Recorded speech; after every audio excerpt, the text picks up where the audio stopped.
দেশের ব্যাংক ব্যবস্থায় এখনো রয়ে গেছে এস আলম গ্রুপের অদৃশ্য প্রভাব।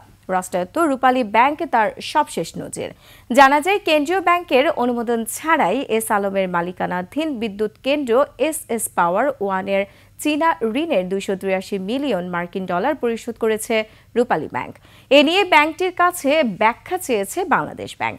ঋণের কিস্তির ডলার গেছে পিপলস ব্যাংক অফ চায়নার সিঙ্গাপুর শাখায়, যে দেশটিতে এখন অবস্থান করছেন বাংলাদেশ ব্যাংক খাতের মাফিয়া এস আলম ও তার পরিবারের সদস্যরা। সাদাত হাবিবি সেতুর রিপোর্ট। সানবিট সব দিবে সামাল। সানবিট ম্যাজিক প্রেস ডিশওয়াশিং এর মাথা ঘোরানো সলিউশন। বঙ্গোপসাগরের পাড় ঘেঁষে বাঁশখালী এলাকায় গড়ে তোলা এস পাওয়ার ওয়ান লিমিটেড নামের এই বিদ্যুৎ কেন্দ্রটি এস আলম ও চীনের সেপকো 3-র যৌথ মালিকানাধীন। এটি চেয়ারম্যান ও এমডি এস আলম গ্রুপের সাইফুল আলম মাসুদ। ঋণের নামে বাংলাদেশের ব্যাংক খাত থেকে প্রায় 12 বিলিয়ন ডলার পাচারের অভিযোগ রয়েছে সিঙ্গাপুরে পালিয়ে থাকা এস আলমের বিরুদ্ধে। ঋণ জালিয়াতির ওই ঘটনায় এস আলমের বিরুদ্ধে মামলাও করেছে দুর্নীতি দমন কমিশন দুদক। এমন বাস্তবতায় বাংলাদেশ ব্যাংকের অনুমোদন ছাড়াই এস পাওয়ার ওয়ান লিমিটেডের বিদেশি ঋণের 283 মিলিয়ন ডলার 2 কিস্তিতে পরিশোধ করেছে রাষ্ট্রায়ত্ত রূপালী ব্যাংক।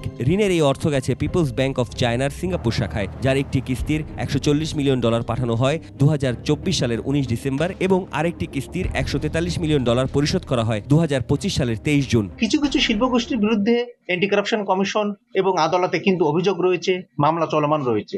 যাদের ঋণ, বৈদেশিক ঋণ ছাড় করার দরকার এগ্রিমেন্ট অনুযায়ী, এই সমস্ত বৈদেশিক ঋণ তৃতীয় কিস্তি হোক, চতুর্থ কিস্তি হোক, এটা কিন্তু বাংলাদেশ ব্যাংকের অ্যাপ্রুভালের অবশ্যই প্রয়োজন রয়েছে। অনুমোদন ছাড়াই কিস্তি ঋণ পরিশোধ করায় রূপালী ব্যাংকের কাছে চিঠি পাঠিয়ে ব্যাখ্যা চেয়েছে কেন্দ্রীয় ব্যাংক। আমরা নিজেরাও কিন্তু ফিল করছি যে ব্যাংকগুলো খুবই সতর্ক। তো সেই জায়গায় যে ঋণ শোধ করছে সেটা কর্তৃপক্ষ, অন্ততপক্ষে নিয়ন্ত্রক যে কর্তৃপক্ষ বাংলাদেশ ব্যাংক, যে জানবে না, এই বিষয়টা আমাকে আশ্চর্য লাগছে।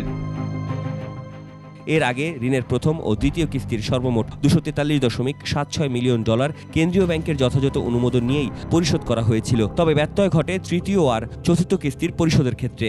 যে সমস্ত শিল্পগোষ্ঠীর বিরুদ্ধে অভিযোগ চলমান রয়েছে, লোকাল ব্যাংকগুলো এগ্রিমেন্ট অনুযায়ী যদি ঋণ ছাড় করতে চায়, তাহলে বাংলাদেশ ব্যাংকের অ্যাপ্রুভাল অবশ্যই দরকার হবে এবং সাথে সাথে আপনার আদালত, অ্যান্টি কারাপশন কমিশন এবং সংশ্লিষ্ট প্রতিষ্ঠানের আপনার অনুমোদন দরকার। বাংলাদেশ ব্যাংকের তথ্য অনুসারে বিদ্যুৎ কেন্দ্রটি নির্মাণ ও 2035 সাল পর্যন্ত বিদ্যুৎ উৎপাদনের লক্ষ্যে ব্যাংক অফ চায়না থেকে 1697 মিলিয়ন ডলার ঋণ নেওয়া হয়েছিল। এখন পর্যন্ত 575 মিলিয়ন ডলার পরিশোধ করা হয়েছে।